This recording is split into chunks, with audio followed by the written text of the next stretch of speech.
In Washington, as Congress continues its investigation into the insurrection at the Capitol last month, we're learning tonight more about the people facing charges for their role in the riot. That includes several from our area. Action News reporter George Solis is live outside of the federal courthouse in Center City now with more on that. George. Yeah, good evening, Rick. We reached out to the family members of each of the accused, but they declined to speak with us. Each of the photos you're about to see really telling of how keen authorities are in finding those who participated in the Capitol riots and bringing them to justice. A Delaware County man and a Bucks County duo are among the latest of Pennsylvanians now facing charges related to the siege on the Capitol back on January 6. In recently unsealed court filings, FBI agents said Richard Machete, who authorities said is the man seen here wandering around the Capitol Rotunda, was turned in by his ex-girlfriend. In a series of text exchanges noted in those court documents, Machete is quoted telling the unnamed witness, quote, "If you can't see the election was stolen, you're a moron."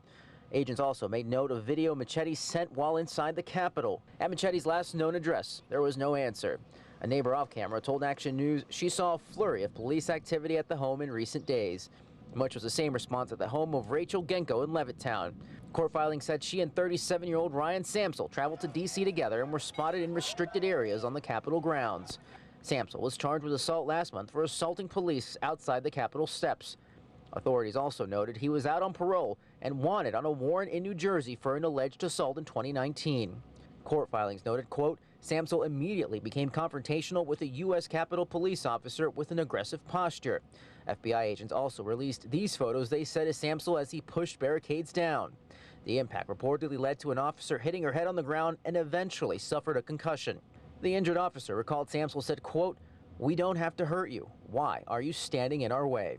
After his arrest at Genco's home, authorities said, quote, Samsel claimed that Genco did not pass any barriers, despite images that proved otherwise. We should note each of them faces several charges based on their alleged roles in the siege. Mitchell is due back in court next month. We did reach out to his attorney but did not hear back. Samsel still in custody, but it's unclear if he or Genco have retained attorneys. We're live in Center City. George Solis, Channel 6 Action News. Shari. All right, George, thank you.